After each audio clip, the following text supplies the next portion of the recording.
বাবা মায়ের 2002 এর ফর্মটা দিন। তা আমার হাজবেন্ডের বাবা মারা গেছে 40 বছর আগে।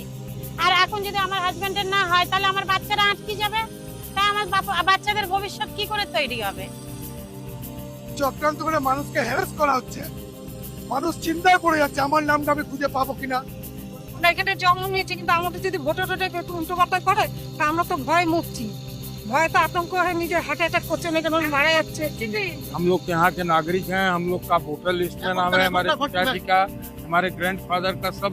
আমার বাবার নাম খুঁজে পাচ্ছি কিনা।